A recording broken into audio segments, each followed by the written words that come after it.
Hello.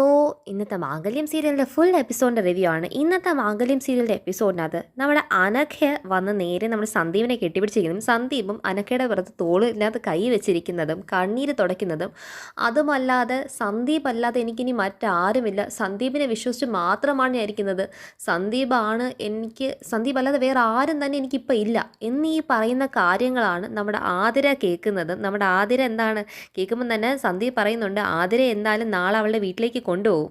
അത് കൊണ്ടുപോയ ശേഷം ഞാൻ എന്താണെന്ന് വെച്ചാൽ ഒരു തീരുമാനം എടുക്കാൻ, താൻ ഇതിനെ ചൊല്ലി ഇനി കരയരുതെന്ന് ആശ്വസിപ്പിക്കുന്നതുമാണ് നമ്മുടെ ആതിര കാണുന്നത്. ഇത് കണ്ട് ആതിരയ്ക്ക് വിറഞ്ഞു തുള്ളി നിൽക്കുന്നതാണ് ഇന്നത്തെ എപ്പിസോഡിൻ്റെ വലിയൊരു ഹൈലൈറ്റ്. ഇതാണ് നമ്മൾ എപ്പോഴും പറയുന്നത്, ചെറിയ ചെറിയ കാര്യങ്ങളിനകത്ത് വരുന്ന തെറ്റിദ്ധാരണകൾ, അത് നമ്മുടെ പ്രണയം എത്രമാത്രം ആഴത്തിലാണെങ്കിലും ആ ചെറിയ തെറ്റിദ്ധാരണ മാത്രം തന്നെ മതി നമ്മൾ നമ്മുടെ പങ്കാളിയെ തെറ്റിദ്ധരിക്കാനാവട്ടെ. അത് പ്രണയത്തിനകത്താവട്ടെ, അതൊരു വിവാഹ ജീവിതത്തിനകത്താവട്ടെ. അതുകൊണ്ട് മുഴുവനായിട്ടുള്ള ഡയലോഗ് കേട്ടാൽ മാത്രമേ അതിൻ്റെ അതെന്തുകൊണ്ട് ഏത് സാഹചര്യത്തിൽ സംഭവിച്ചെന്ന് അന്വേഷിക്കാനായിട്ട് ഒരു 10 മിനിറ്റ് നമ്മൾ ചിലവിട്ടാൽ നമ്മുടെ കാട് കയറി നമ്മുടെ ചിന്തകൾ ചിന്തിച്ച് നമ്മൾ വീട്ടിൽ അടി വഴക്കൊക്കെ ഉണ്ടാക്കുന്നതും ഒരു ബന്ധം വേണ്ട എന്ന് വെക്കുന്നതൊക്കെ നമുക്ക് രക്ഷപ്പെടാനായിട്ട് വളരെയധികം പറ്റും. അതും കൂടെ ഇന്ന് ഈ സീരിയലിൽ നിന്ന് എല്ലാവരും കൂടെ ഒന്ന് മനസ്സിലാക്കണം. അപ്പം നമുക്ക് ഫുൾ ഡീറ്റെയിൽ റിവ്യൂയിലേക്ക് നോക്കാം. അപ്പോൾ ഇന്ന് സീരിയൽ തുടങ്ങുമ്പോൾ തന്നെ എന്താണ് നമ്മുടെ അനഘയും അതുപോലെ തന്നെ അവന്തികയും തമ്മിലുള്ള കോൺവെർസേഷനാണ്.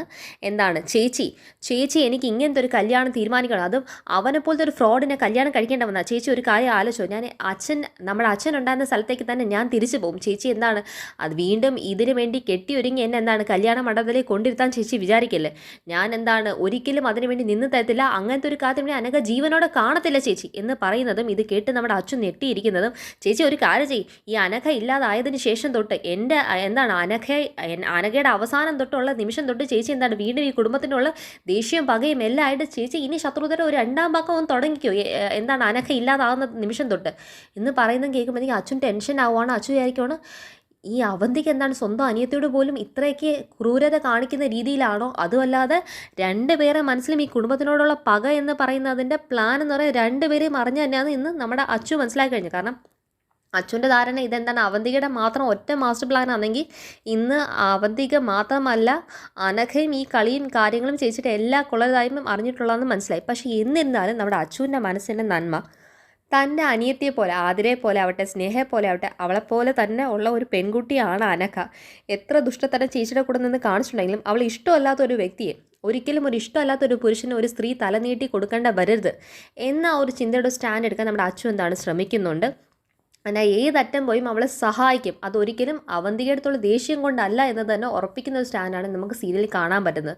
എപ്പോഴും ഒരു സ്ത്രീനെ ശത്രുവായി കാണുന്നതിന് പകരം ഒരു ചെറിയ രീതിയിൽ സുഹൃത്തായിട്ടെങ്കിലും കണ്ടാൽ നമുക്ക് എത്രയോ കാര്യങ്ങളിനകത്ത് എന്താണ് ഒരുമിച്ച് നിന്ന് കുറേ കാര്യത്തിനകത്ത് എന്താണ് വിജയം കണ്ടെത്താൻ പറ്റും.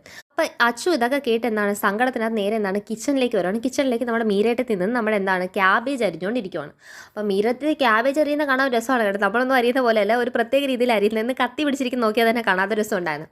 അപ്പം എന്താണ് നേരെ മീരടുത്ത് വരുന്നു. മീരടുത്ത് വന്നിട്ട് എന്താണ് സംസാരിക്കുമ്പോഴത്തേക്ക് മീരടുത്ത് ആദ്യം തന്നെ അച്ചു കയറി വരുമ്പോൾ സന്തോഷത്തിൽ തന്നെ മീരടുത്ത് എന്താണ് അച്ഛൻ്റെ മുഖം നോക്കുക. പക്ഷേ അച്ഛൻ്റെ മുഖം തെളിച്ചില്ല. ഉടനെ മീരടുത്തേക്ക് ടെൻഷനായി, എന്താ നീ വല്ലാണ്ടിരിക്കുന്നത്, നിന്നെ ആരെങ്കിലും എന്തെങ്കിലും പറഞ്ഞോ, ആരെങ്കിലും നിന്നെ എന്തെങ്കിലും പറയാൻ വന്നോ, നീ പറ എന്ന് പറഞ്ഞ് മീരടുത്ത് നിന്ന് അടിക്കൊരു തയ്യാറായി നിൽക്കുന്ന സമയത്താണ് നമ്മുടെ അച്ചു പറയുന്നത്, അതൊന്നും അല്ല ഏട്ടത്തി, നമ്മുടെ അനഘയുടെ കാര്യം ആലോചിച്ച്. അവളുടെ കാര്യത്തെ ആലോചിച്ച് നിനക്കെന്തോ ഇത്ര ടെൻഷൻ ഇരിക്കുന്നത്? അല്ല, അനഘേനെ എന്താണ്, അനഘ ഭയങ്കര സങ്കടത്തിലാണ്. അവൾ സങ്കടത്തിലായത് നമുക്കിപ്പോൾ എന്തോ വേണം, അവളുടെ കാര്യമല്ലേ, നമുക്കതൊന്നും വലിയ കാര്യമല്ലോ.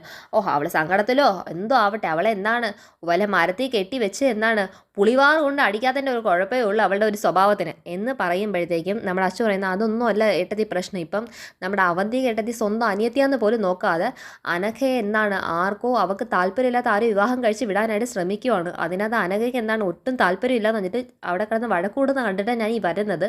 അതുപോലെ അവൾ എന്താണ് ഈ കല്യാണം നടന്നു കഴിഞ്ഞാൽ അവൾ മരിച്ചു കളയുന്നൊക്കെ പറഞ്ഞാണ്. ഉടനെ പറയുന്നത്, അവൾ എന്തോ ചെയ്യട്ടെ, അവൾക്കിനി കല്യാണത്തിൻ്റെ ഒരു കുറവും കൂടെ ഉള്ളൂ, ആരാണോ അവൾ ഇനി കെട്ടവെന്ന് അതൊന്നും അറിയത്തില്ല, പക്ഷെ അവൾക്ക് താല്പര്യമില്ലാത്തൊരു വിവാഹമെന്ന് മാത്രമേ എനിക്കിതുവരെ മനസ്സിലായുള്ളൂ. എന്തായാലും അവൾ മനസ്സിലാക്കട്ടെ, ചേട്ടത്തി ഇങ്ങനെയാണ്, വേണമെങ്കിൽ അനിയത്തിയാന്ന് പോലും നോക്കാതെ ഇങ്ങനെ പാര പണിയെന്നുള്ള കാര്യം അനഘ മനസ്സിലാക്കാൻ നല്ലൊരു കാര്യം. അതിനെ നീ എന്തിനെ ടെൻഷനാവാൻ നിൽക്കുന്നത്?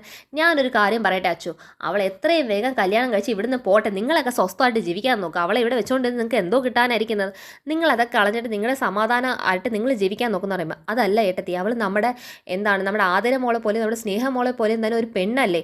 അവൾ എത്ര പറഞ്ഞാലും ഒരു പെൺകുട്ടിക്ക് തനിക്ക് ഇഷ്ടമല്ലാത്തൊരു വിവാഹത്തിന് പോകണമെന്ന് പറയുമ്പോഴത്തേക്കും അത് സങ്കടം സങ്കടമായ ഒരു കാര്യമല്ലേ. അങ്ങനെ ഒരു കാര്യത്തിന് ഒരിക്കലും വിട. അതുപോലെ അവൾ ചേട്ടത്തിയോട് പറയുന്നത് എന്താണെന്ന് വെച്ച് കഴിഞ്ഞാൽ ഈ ഒരു കല്യാണം നടന്നാൽ അവൾ എന്താണ് ജീവനോട് പോലും കാണത്തില്ല എന്നാണ് വെല്ലുവിളിക്കുന്നത്. നമ്മൾ ആതിരയുടെ സങ്കടം ഇഷ്ടം പോലെ കണ്ടതല്ലേ. അവൾ സന്ദീപിനെ ഒത്തിരി സ്നേഹിച്ചിട്ടും അവൾക്ക് സന്ദീപിനെ കിട്ടിയില്ല. ചുരുക്കി പറഞ്ഞാൽ നമ്മളത് ഒരിക്കലും നടക്കാൻ സമ്മതിച്ചില്ല എന്ന് തന്നെ വേണമെങ്കിൽ പറയാം. പിന്നെ അല്ലാതെ അവൾക്ക് പിടിച്ച് സന്ദീപിനെ കെട്ടിച്ചു കൊടുക്കാൻ പറ്റുമോ? അതല്ല ചേച്ചി. എന്നാലും എന്താണ് അങ്ങനത്തെ ഒരു കാര്യത്തിന് നമ്മളൊരു കൂട്ട് നിന്ന് കാരണമായില്ലേ. അപ്പം ഇനിയും വീണ്ടും അവൾ ദുഃഖത്തിലേക്ക് തള്ളിവിടാൻ ഇപ്പോഴും അവൾ അതിൻ്റെ ദേഷ്യവും പ്രതിഷേധവും കൊണ്ടാണ് മനസ്സിൽ നടക്കുന്നത്. അപ്പോൾ അനക്കെ നമ്മൾ വീണ്ടും അവൾക്ക് ഇഷ്ടമല്ലാത്തൊരു കല്യാണത്തിന് അവളെ ഏട്ടത്തെയാണ് ശ്രമിക്കുന്നതെങ്കിലും നമ്മൾ അതിലേക്ക് വിട്ടുകൊടുക്കുന്നത് ശരിയല്ലല്ലോ. ഞാൻ ഒരു കാര്യം ചോദിക്കട്ടെ അച്ചു എന്ന് പറഞ്ഞിട്ട് മീരടുത്ത് ചോദിക്കുക. ഏട്ടത്തി ചോദിക്കുക. നീ ഇതിപ്പോൾ അവന്തികടുത്തുള്ള ദേഷ്യം കൊണ്ട് പറയാമെന്നോ അതോ അനക്കടുത്തുള്ള സ്നേഹം കൊണ്ട് പറയാം? അല്ല ഏട്ടത്തി, അനക്കടുത്തുള്ള സ്നേഹം കൊണ്ട് തന്നെയാണ്. അവന്തികേടത്തി കാണിക്കുന്ന കാര്യത്തിനൊക്കെ അവൾ കൂട്ടി നിന്നിട്ടുണ്ടെങ്കിലും അവളോട് എനിക്ക് അങ്ങനെ ഒരു ദേഷ്യം വെച്ച് പുലർത്തേണ്ട ഒരാവശ്യമില്ലല്ലോ ചേട്ടത്തി എന്ന് എന്താണ് അവന്തികയുടെ കാര്യവും ഈ വിധ എന്താണ് അച്ചു എന്താണ് നമ്മുടെ മീരടുത്ത് ഈ കാര്യങ്ങളൊക്കെ സംസാരിക്കുകയാണ്. അപ്പം അതെല്ലാം കഴിഞ്ഞ് അവരെന്താണ് എന്തായാലും എനിക്കൊരു കാര്യം മനസ്സിലായി. അച്ചു എന്തായാലും എന്താണ് ഈ കല്യാണം മുടക്കാനായി തുനിഞ്ഞിറങ്ങിയിരിക്കുക എന്നുള്ള കാര്യം മനസ്സിലായി.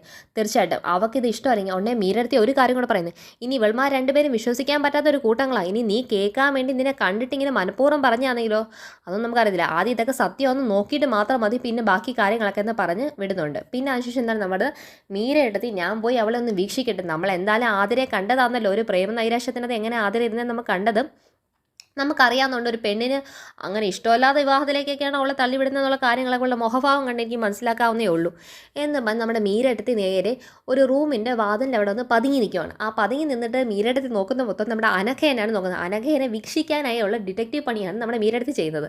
അപ്പോൾ അനഘ ഇരുന്ന് കരച്ചിലോട് കരച്ചിൽ. അപ്പോൾ ഇത് കണ്ടിട്ട് ഭയങ്കര കരച്ചിലൊക്കെ ആണല്ലോ, ഞാൻ അറിഞ്ഞെന്നെങ്ങാണ്ട് ഇവളുടെ അടുത്ത് പറയണോ? അപ്പോഴത്തേക്കും ഈ അനഘ നേരെ നോക്കിയത് മീരടുത്ത് കണ്ട്. അപ്പോൾ രണ്ടുപേരും കണ്ട് എന്തോ ഒരു ചൂടല്ലേ എന്ന് പറഞ്ഞിട്ട് നേരെ അവളിരുന്ന മുറിയിലേക്ക് തന്നെ വന്നിട്ട് അവിടുത്തെ ഒരു പത്രം എടുത്തിട്ട് നോക്കിയിട്ട് എന്താണ് എന്നൊന്ന് ചിരിക്കുന്നുണ്ട്. വീണ്ടും എന്താണ് അവൾ ചിരിക്കുന്ന കാണുമ്പോഴത്തേക്ക് മീരടുത്ത് ചിരിക്കുന്ന കാണുമ്പോഴത്തേക്ക് അനഘയ്ക്ക് വീണ്ടും കരച്ചിൽ വരുവാണ്. അപ്പോഴത്തേക്കും ഈ കരച്ചിൽ വരുമ്പം ഞാൻ ആരോടത്ത് പറയാനേ, ഇവിടെ എല്ലാവരെയും ശത്രുവാക്കി ചേച്ചി മാറ്റിയത് കൊണ്ടല്ലേ ഇപ്പം എനിക്ക് സഹായം ചോദിക്കാൻ പോലും ഒരു മനുഷ്യൻ ഇല്ലാതായത്. ഇവരോട് പറഞ്ഞാലോ? വേണ്ട, ഇവരെ ഞാൻ ഒത്തിരി ദ്രോഹിച്ചിട്ടുണ്ട്. ഈ മീരടുത്ത് പറഞ്ഞു കഴിഞ്ഞാൽ കാര്യമൊന്നുമില്ല, അവരെ ഞാൻ ഒത്തിരി ദ്രോഹിച്ചുകൊണ്ട് എന്നെ സഹായിക്കാൻ നിൽക്കത്തില്ലായിരിക്കും എന്ന് മനസ്സിലായി. എന്നാലും വേണ്ടില്ല, അവരൊരു സ്ത്രീയല്ലേ, ഒരു പെണ്ണല്ലേ, ഒരു പെണ്ണിൻ്റെ വിഷം മനസ്സിലാക്കാതെ സഹായിക്കാതൊന്നും ഇരിക്കത്തില്ല, ഒന്ന് പറഞ്ഞാലോ എന്ന് പറഞ്ഞാൽ അവൾ മനസ്സിനെ അതിനു വേണ്ടി പാകപ്പെടുത്തി എടുക്കുമ്പോഴത്തേക്കും ഇവള് പറയത്തൊന്നുമില്ല, ഇത് നമ്മളിത് പറയുന്നതൊന്നും താല്പര്യം ഇല്ലാത്തത് കൊണ്ടായിരിക്കും, ഞാൻ അറിഞ്ഞെന്നുള്ള ഭാവം ഒന്ന് കാണിക്കണേ, മെല്ലെ അങ്ങ് പോയേക്കാം. കറക്റ്റ് ഇവൾ പറയാനായിട്ട് വാ തുറക്കാൻ വരുമ്പോഴത്തേക്ക് മീരേട്ടത്തി എന്ന് വിളിക്കാൻ വരുമ്പോഴത്തേക്ക് മീര എന്താണ് പോയി കഴിഞ്ഞു. ഉടനെ അവൾക്കത് വീണ്ടും സങ്കടമാവുന്നു. അവൾ പൊട്ടിയും കരയുവാണ് അനക്ക. പിന്നെ അനക്ക ചെയ്യുന്നത് നേരെ പോയി നമ്മൾ സന്ദീപിനെ കാണുവാണ്. സന്ദീപ് അപ്പോഴത്തേക്കും ബാൽക്കണിയിൽ നിന്ന് എന്താണ് ഫോൺ വിളിച്ചുകൊണ്ടിരിക്കുക. അപ്പം നാളെ ആതിരെ എന്താണ് അവളുടെ വീട്ടിലേക്ക് കൊണ്ടുപോകും, അതുകൊണ്ട് എനിക്ക് സൈറ്റിലേക്കൊന്നും വരാൻ പറ്റില്ല, അതുകൊണ്ട് നീ തന്നെ സൈറ്റിലെ കാര്യങ്ങളൊക്കെ പോയി നോക്കണമെന്ന് ഏതോ കമ്പനിയുള്ള ആൾക്ക് ഇൻസ്ട്രക്ഷനൊക്കെ കൊടുക്കുവാണ്. അപ്പോഴാണ് എന്താണ് കരഞ്ഞുകൊണ്ടുള്ള അനഘയുടെ വരക്കം കാണുന്നത്. ഉടനെ ഞാൻ പിന്നെ വിളിക്കാമെന്ന് പറഞ്ഞിട്ട് ഫോൺ കട്ട് ചെയ്തിട്ട് എന്ത് പറ്റി അനക്ക്, നീ എന്തിനാ കരയുന്നത് നീ പറ എന്ന് പറയുമ്പോഴത്തേക്ക് സന്ദീപേ എനിക്ക് എന്താണ് എൻ്റെ ചേച്ചി ആണെങ്കിൽ എനിക്ക് ഇഷ്ടമല്ലാത്ത ഒരാളുമായിട്ട് കല്യാണം അവധിക്കിടത്തി കല്യാണം ആലോചിച്ചു നിനക്കോ? ഞങ്ങളാരും അറിഞ്ഞിട്ടല്ലോ. അല്ല, ഞാൻ എത്ര പതിനെ കേൾക്കുന്നില്ല, ആ കല്യാണം ഉറപ്പായിട്ട് നടത്തുന്നതാണ് പറയുന്നത്. എനിക്ക് സഹായം ചോദിക്കാൻ ആരുമില്ല, സന്ദീപ് അല്ലാതെ വേറെ ആരോടും എനിക്ക് ഈ കാര്യം പറയാൻ പറ്റില്ല. അതുകൊണ്ട് സന്ദീപിനെ വിശ്വസിച്ച് ഞാൻ വന്ന് ഈ കാര്യം പറയും. എനിക്ക് എങ്ങനെയെങ്കിലും എന്നെ സഹായിക്കാൻ വേറെ ആരും ഇല്ലാത്തതുകൊണ്ടാണ്. ഒന്ന് സഹായിക്കും സന്ദീപ്, എനിക്കിതിനകത്ത് പുറത്ത് വരണം, ഈ കല്യാണം നടക്കാൻ പാടില്ല, എന്തെങ്കിലും ഒരു കാര്യം ചെയ്യും. അതിന് താൻ കരയാതോടെ നമുക്കൊരു പരിഹാരം ഉണ്ടാക്കാം. ഇത് ഇത്ര വലിയ കാര്യമൊന്നുമല്ല. ചേച്ചി എന്താണ് ജസ്റ്റ് ആലോചന മാത്രം നടത്തിയതല്ലേ ഉള്ളൂ. തനിക്ക് ഇഷ്ടമല്ലാത്ത ഒരു വ്യക്തിയും തനിക്ക് വിവാഹം വരേണ്ട വരത്തില്ല എന്ന് ഞാൻ ഉറപ്പുവരുന്നൊക്കെ പറഞ്ഞിട്ട് എന്താണ് നേരെ എന്താണ് ഈ അനഘ സന്ദീപിനെ അങ്ങ് കെട്ടിപ്പിടിക്കുകയാണ്. അപ്പോൾ ആദ്യം സന്ദീപ് എന്താണ് തട്ടി മാറ്റി എന്താണ് ഫ്രണ്ടിലേക്ക് ഇതാക്കുന്നുണ്ട്. വീണ്ടും കരയുമ്പോഴത്തേക്കും താൻ എന്തിനാ ഈ വീണ്ടും കരയുന്നത്? അതല്ല സന്ദീപേ, എനിക്ക് വേറെ ആരോടും ഇപ്പോൾ സഹായം ചോദിക്കാൻ ഇല്ലാത്ത അവസ്ഥയിലേക്ക് മാറ്റിക്കഴിഞ്ഞ്. ചേച്ചിയാണെങ്കിൽ ഞാൻ പറയുന്ന ഒട്ടും കേട്ടില്ല, ചേച്ചിയാണെങ്കിൽ ചേച്ചിയുടെ ഇഷ്ടത്തിന് ഈ കല്യാണം നടത്തിയേ പറ്റത്തുള്ളൂ എന്ന് പറഞ്ഞിട്ട് ഇരിക്കുവാണ്. എനിക്ക് ആരോടും പിന്നെ സങ്കടം പറയാൻ പോലും ആരും ഇല്ലാതായിപ്പോയി എന്നൊക്കെ പറഞ്ഞുകൊണ്ടിരിക്കുമ്പോഴാണ് വീണ്ടും എന്താണ് ഈ അനഘ നേരെ സന്ദീപിൻ്റെ നെഞ്ചിലേക്ക് ഒന്നങ്ങ് ചായുവാണ്. സന്ദീപിന് എന്താണ് കൈ തോളിലേക്ക് വെച്ച് ആശ്വസിപ്പിക്കേണ്ടി വരുന്നുണ്ട്.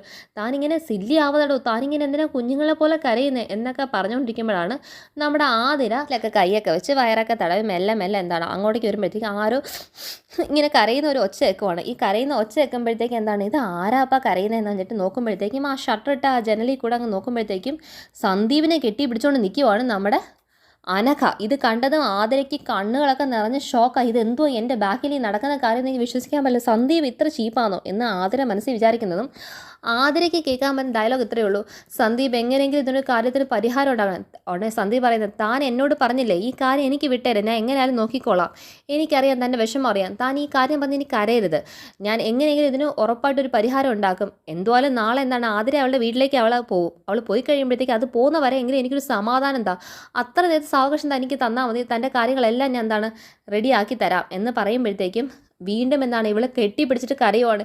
എനിക്ക് സന്ദീപ് മാത്രമേ ഉള്ളൂ, ഈ കാര്യത്തിനകത്ത് വേറെ ആരുമില്ല, സന്ദീപ് മാത്രമാണ്, സന്ദീപിനെ മാത്രമേ ഉള്ളൂ എനിക്കിപ്പം ഉള്ളത്, സന്ദീപ് എന്നെ എങ്ങനെയെങ്കിലും ഇതാക്കണേ എന്ന് പറഞ്ഞിട്ട് സന്ദീപ് മാത്രമേ എനിക്കുള്ളൂ, സന്ദീപിനെ മാത്രമാണ് എനിക്ക് വിശ്വാസം, സന്ദീപിനെ വിശ്വസിച്ചാണ് ഞാൻ ഇപ്പം ജീവിക്കുന്നത് പോലും എന്നീ പറയുന്ന കാര്യം കേൾക്കുന്നത്. സന്ദീപിനെ വിശ്വസിച്ച് മാത്രമാണ് ഞാൻ ജീവിക്കുന്നത്, എനിക്ക് അറിയാവടോ എന്ന് സന്ദീപ് തിരിച്ച് പറയുന്നതും താൻ ഇങ്ങനെ കുഞ്ഞു കുട്ടികളെ പോലെ ആവാതടോ എന്ന് പറഞ്ഞ് സന്ദീപ് എന്താണ് തോളി തട്ടി ആശ്വസിപ്പിക്കുന്നത്, കെട്ടിപ്പിടിക്കുന്നത്, പരസ്പരം കെട്ടിപ്പിടിക്കുന്നതാണ് നമ്മൾ ആതിര കാണുന്നത്. ആതിരയ്ക്ക് ഷോക്കായിട്ട് ആതിര മനസ്സിൽ ചിന്തിക്കുവാണ്. കാരണം ആതിരയ്ക്ക് ചിന്തിക്കുമ്പോഴേക്കും തന്നെ സന്ദീപ് എന്താണ് കണ്ണൊക്കെ തുടച്ച് കൊടുക്കുവാണ്. ആതിരയ്ക്ക് ഇതൊന്നും കണ്ണിൽ ഒട്ടും സൂഹിക്കുന്നില്ല. കാരണം പണ്ട് തൻ്റെ കണ്ണൊക്കെ തുടച്ച് തന്ന വ്യക്തി ഇപ്പം എവളോ ഒരുത്തി തന്നെ ഇഷ്ടപ്പെട്ട് നടന്നവളാന്ന് പറയുന്നവളെ തന്നെ വീണ്ടും ഇഷ്ടപ്പെടുന്നല്ലോ. ഇനി താൻ ഗർഭിണിയായി പോയത് കൊണ്ടാണ് ഇങ്ങനെ ഈ ഒരു ഇഷ്ടം മാറിപ്പോയെന്നൊക്കെ ആതിരയുടെ മനസ്സിലെ കൺഫ്യൂഷനത് ആതിര ചിന്തിച്ചുകൊണ്ടിരിക്കുമ്പോഴത്തേക്കും ആതിര മനസ്സിൽ, ഓഹ് ഞാനുള്ളപ്പോൾ ഇവിടെ ഇതൊക്കെ നടക്കുന്നുണ്ടല്ലേ, അപ്പം ഞാൻ പോയിട്ട് ഇതൊക്കെയാണ് പരിപാടി എന്ന് ആതിര മനസ്സിനകത്ത് തെറ്റിദ്ധാരണയൊക്കെ ചിന്തിച്ചുകൊണ്ടിരിക്കുമ്പോഴത്തേക്കും സന്ദീപ് എന്താണ് ഇവളെ ആശ്വസിപ്പിച്ച് വിടുവാണ്. ആതിര അവിടെ നിന്ന് മാറി കഴിയുമ്പോഴത്തേക്കാണ് സന്ദീപ് പറയുന്നത്, തനിക്ക് ഇഷ്ടമല്ലാത്ത ഒരു കല്യാണം നടക്കാൻ ഞാൻ വിടത്തില്ല, ചേച്ചി എന്തായാലും കല്യാണം ആലോചിച്ചിട്ടല്ലേ ഉള്ളൂ, കല്യാണം നടന്നതോ ഉറപ്പിച്ചതൊന്നും ഇല്ലല്ലോ, നമുക്കത് എങ്ങനെയായാലും പറഞ്ഞത് എന്താണ് വേണ്ട എന്ന് വെക്കാം, തനിക്ക് ഞാൻ അത് വാക്ക് തരുന്നു. ഈ വാക്ക് പറയുന്നത് നമ്മുടെ ആതിര കേട്ടില്ല. ആതിര കേട്ടത് വളരെ ചെറിയൊരു ഭാഗമാണ്. ആ ചെറിയ ഭാഗത്തിനെ കേട്ട് ആതിര എന്താണ് സന്ദീപിനെ ടോട്ടലി തെറ്റിദ്ധരിച്ചു. അങ്ങനെ ആതിര എന്താണ് ഒളിഞ്ഞു നിൽക്കുവാണ്. കാരണം ഇവളെ തിരിച്ച് കയറി വരുമ്പം ആതിരയെ കാണണ്ടെന്ന് പറഞ്ഞിട്ട് ആതിര ഇങ്ങനെ പതുങ്ങി അങ്ങ് ഒളിച്ച് നിൽക്കുവാണ്. എന്നിട്ട് ആതിര വീണ്ടും തെങ്ങി കരയുവാണ്. ഇതാണ് അവിടെ കാണിക്കുന്നത്. അപ്പോൾ ആതിരയ്ക്ക് സങ്കടം സഹിക്കാൻ വയ്യ. സന്ദീപിൻ്റെ മേളിലുണ്ടായിരുന്ന ഇത്രയും നാളുണ്ടായത് പ്രണയം, ഇത്ര പ്രണയിച്ച് വിവാഹം കഴിച്ചെങ്കിലും ആ വിശ്വാസം എന്ന് പറയുന്നത് നഷ്ടപ്പെട്ടു എന്നുള്ളത് തന്നെയാണ് കാര്യം. പിന്നെ കാണിക്കുന്നത് നമ്മുടെ നന്ദൻ കാർ ഡ്രൈവ് ചെയ്തുകൊണ്ടിരിക്കുകയാണ്. കൂടെ ഫ്രണ്ട് സീറ്റിൽ തന്നെ ആരുണ്ട്, നമ്മുടെ ധനുഷ് എന്നവനും ഉണ്ട്. അപ്പം ഈ ധനുഷ് ഇരിക്കുന്നതുകൊണ്ട് ആണെങ്കിലും നന്ദൻ്റെ മനസ്സ് മൊത്തം എന്താണ് നമ്മുടെ സന്ധ്യയെക്കുറിച്ചാണ്. സന്ധ്യ എന്താണ് തന്നോട് സംസാരിക്കാൻ പോലും ഒരു കൂട്ടാക്കാത്ത പോലത്തെ കുറിച്ചൊക്കെ ആലോചിച്ചുകൊണ്ടിരിക്കുകയാണ്. അങ്ങനെ നന്ദൻ ഒരു ഭാഗം എത്തിയപ്പോഴത്തേക്കും എന്താണെന്നറിയോ, ഒരു ജംഗ്ഷൻ എത്തിയപ്പോഴത്തേക്കും ധനുഷിനോട് പറയും, താനിവിടെ ഇറങ്ങി വന്നെ സച്ചി വിളിച്ചു പറയാം, തന്നെ ഒന്ന് പിക്ക് ചെയ്യേ, എനിക്ക് വേറൊരു സ്ഥലം വരെ പോകണ്ടെന്ന് പറയുന്നുണ്ട്. ധനുഷൻ വേറെ ഒന്നും ചോദിക്കുന്നില്ല. കാരണം മുതലാളി പറയുന്നത് ധനുഷ് അവിടെ അങ്ങ് ഇറങ്ങുവാണ്. ധനുഷ് അങ്ങനെ എന്താണ് സച്ചിക്ക് വേണ്ടി വെയിറ്റ് ചെയ്യുകയാണ്. സച്ചി പിക്കപ്പ് ചെയ്തുകൊണ്ട് പോകാൻ വേണ്ടി വെയിറ്റ് ചെയ്യുകയാണ്. അപ്പം നേരെ നന്ദൻ ഈ കാറ് വിട്ട് നേരെ സന്ധ്യ അടുത്താണ് പോകുന്നത്. സന്ധ്യ അടുത്ത് പോകുമ്പോഴത്തേക്കും സന്ധ്യ എന്താണ് നന്ദനോട് സംസാരിക്കുന്നുണ്ട്. അപ്പം എന്താണ് നന്ദൻ എന്നെ കാണാൻ വന്നതിനെ ഇപ്പം സമ്മതിച്ച വേറെ ഒന്നും കൊണ്ടല്ല, സേതുമാധവൻ എന്ന ആ വലിയൊരു മനുഷ്യൻ, ആ മനുഷ്യനോടുള്ള എൻ്റെ ഒരു റെസ്പെക്റ്റ് കൊണ്ടാണ്. ആ മനുഷ്യൻ്റെ ഒരു മകനല്ലേ, പിന്നെ എത്ര വെച്ചിട്ടാണ് വേണ്ട എന്ന് പറയുന്നത് വെച്ചിട്ട് അത് എനിക്ക് അവോയ്ഡ് ചെയ്യാൻ പറ്റാത്തത് കൊണ്ട് ഇന്ന് ഞാൻ സംസാരിക്കാനായിട്ട് വന്നതെന്നുള്ളൂ. അതുകൂടാതെ നന്ദൻ്റെ അടുത്ത് എനിക്ക് കുറേ കാര്യം കൂടെ പറയാനുണ്ട്. നന്ദൻ ഇങ്ങോട്ടേക്ക് ഒന്നും പറയാൻ വന്ന, കാരണം നന്ദൻ വീണ്ടും സന്ധ്യ എന്ന് പറയുമ്പോഴത്തേക്ക് നന്ദൻ ഒന്നും പറയണ്ട. നന്ദൻ എന്താണ് അവന്തിയുടെ ഒരു ഭർത്താവാണ്. ഒന്നാമത്തെ കാര്യം, നിങ്ങൾക്കിടയിൽ ഒരു കുഞ്ഞ് ഇപ്പം ആ കുഞ്ഞങ്ങനെ നഷ്ടപ്പെട്ടിട്ടില്ല എന്നെങ്കിൽ തീർച്ചയായിട്ടും നിങ്ങൾ ആ അവന്തികയുടെ കുഞ്ഞിൻ്റെ അച്ഛനാവേണ്ട ഒരു വ്യക്തിയായിരുന്നു. തീർച്ചയായിട്ടും അച്ഛനായി കഴിയുമ്പോഴത്തേക്കും തൻ്റെ കുഞ്ഞിനെ പ്രസവിച്ച അമ്മ എന്ന രീതിയിൽ സമസ്താപരാധവും അവന്തിക പറഞ്ഞു കഴിഞ്ഞാൽ നന്ദൻ അവന്തിയോട് ക്ഷമിച്ചേ പറ്റത്തുള്ളായിരുന്നു, അതിനെ തനിക്ക് കഴിയത്തുള്ളായിരുന്നു. അപ്പം അങ്ങനെ ഇരിക്കുമ്പോൾ പിന്നെ എന്താണ് ഞാൻ ഇതിൻ്റെ ഇടയ്ക്ക് നിങ്ങൾക്ക് ഇനിയും ഒരു കുട്ടി വേണമെങ്കിൽ ആകാം. അപ്പം ഇങ്ങനെയൊക്കെ ഇരിക്കുന്ന ഒരു അവസ്ഥയ്ക്കകത്ത് നിങ്ങൾക്കിടയിൽ ഒരു സ്നേഹം എന്തായാലും ഉറപ്പായിട്ട് കാണും. ഒരു അമ്മയാവേണ്ട സന്തോഷവും സ്നേഹവും എല്ലാം എന്താണ് അവന്തിക്ക് ഒരു സ്ത്രീ എന്ന രീതി എത്ര മോശപ്പെട്ടവളാണെങ്കിലും അവളും എന്താണ് ആഗ്രഹിക്കുന്ന കാര്യമാണ്. ആ സന്തോഷങ്ങളിൽ കൂടെ ഒക്കെ അവൾ കടന്നു പോയതാണ്. ഞാൻ എത്ര പറഞ്ഞാൽ ഞാനൊരു ഗൈനക്കാണ്. എനിക്ക് ഒരു ഗർഭിണിയാവുന്ന ഓരോ വ്യക്തിയുടെ സന്തോഷവും അവരുടെ എന്താണ് മാനസികവികാരം എല്ലാം മനസ്സിലാക്കാൻ പറ്റുന്നത്. അപ്പം ഞാൻ അവധിയുടെ രീതിയിൽ ചിന്തിക്കുമ്പോഴത്തേക്കും നമ്മൾ തമ്മിലുള്ള സംസാരം എവിടെ എത്താൻ പോകുന്നില്ല നന്ദൻ. അതുകൊണ്ട് നമുക്കിനി സംസാരിക്കുകയോ കാണേണ്ട ഒരു ആവശ്യമില്ല. നന്ദൻ വെറുതെ എന്നെ വിളിച്ച് ശല്യപ്പെടുത്താൻ നിൽക്കില്ല. അതുപോലെ നമ്മളെന്താണ് കോളേജ് കുട്ടികളൊന്നും അല്ല. നന്ദൻ വലിയൊരു ബിസിനസ്മാനാണ്, ഈ സ്ഥലത്ത് തന്നെ അറിയപ്പെടുന്ന ഒരു ബിസിനസ്മാൻ. ഞാനും ഈ സ്ഥലത്ത് തന്നെ അറിയപ്പെടുന്ന ഒരു ഗൈനക്കാണ്.